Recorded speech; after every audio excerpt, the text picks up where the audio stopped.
एक प्रश्न पूछ सकता हूं? अवश्य ऋषि कश्यप। जहां प्रश्न नहीं वहां जिज्ञासा नहीं, और जहां जिज्ञासा नहीं होती वहां ज्ञान की वृद्धि नहीं हो सकती। निसंकोच होकर पूछिए। प्रभु, आप तो कालोपरी हैं, सर्वज्ञ हैं, त्रिकालदर्शी हैं। चारों ओर ये जो अज्ञान का अंधकार फैल रहा है, उसमें ज्ञान का मूल अर्थ कहीं ना कहीं खोता जा रहा। मेरा आपसे विनम्र निवेदन है प्रभु, किसी अन्य विषय पर चर्चा आरंभ करने से पूर्व हमारे और इस समस्त संसार के कल्याण और मार्गदर्शन हेतु आप ज्ञान की मूल परिभाषा से एक बार हमें पुनः अवगत करवाएं।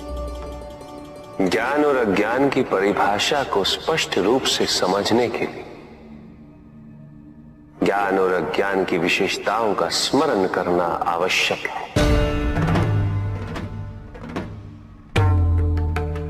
जिसके कारण स्वार्थ, विनाश, क्रूरता, अशांति और भय में वृद्धि हो, वह ज्ञान है। किंतु जो व्यक्ति को उदार, निर्भीक,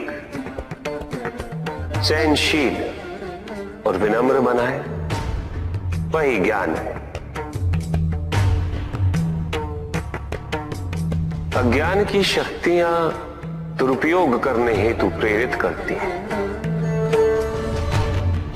किंतु जो अपनी शक्तियों और अपने सामर्थ्य के प्रति अपने उत्तरदायित्व को समझाए, जो न केवल अपने अपितु अपने से पहले संसार के उद्धार हेतु प्रोत्साहित करे, वो ज्ञान है। ज्ञान का मूल उद्देश्य ही परोपकार है, सृजन है। दूसरों की भावनाओं को समझना, उनका आदर करना, यही ज्ञान है। क्योंकि ज्ञान हमें न केवल अपने अपितु दूसरों के दुख और सुख के प्रति भी संवेदनशील बनाता है। किंतु जो दूसरों की भावनाओं का अनादर करे, उसे ज्ञान की श्रेणी में कैसे रखा जा सकता है? अज्ञान के कारण व्यक्ति सांसारिकता में बंधता जाता है, मोह माया में उलझता जाता है। अज्ञान परम सत्य से दूर ले जाने का माध्यम है, किंतु ज्ञान व्यक्ति को परम सत्य की ओर ले जाता है।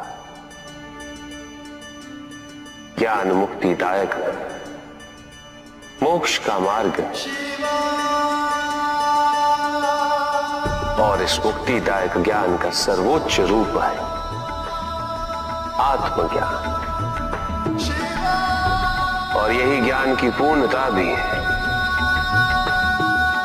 अब सभी के उद्धार के लिए मैं आपसे निवेदन करता हूं, भक्ति का उचित मार्ग बताए हमें, ताकि मेरी भांति दूसरा कोई भूल ना करे। भक्ति मुक्ति का आधार है पुष्पधर, और मुक्ति तो केवल समर्पण से ही संभव होगी। और समर्पण के प्राय भक्ति कब मोह में परिवर्तित हो जाती है,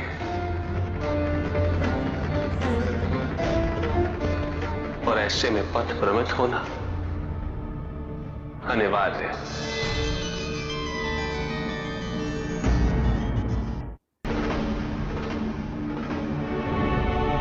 प्रभु, तांडव की परिभाषा क्या है तांडव? उसे आरंभ करने से पूर्व मन में कैसे भाव होने चाहिए? तांडव नृत्य जगत की 5 क्रियाओं का संकलन है। सृष्टि, स्थिति, प्रलय, तिरोभाव और अनुग्रह।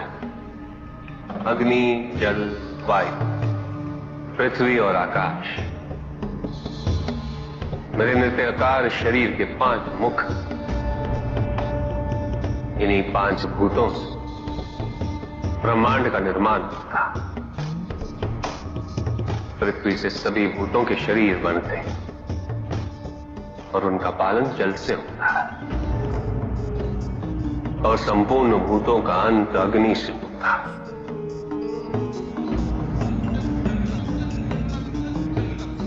वायु तथा आकाश में तिरोभाव और अनुग्रह की शक्ति।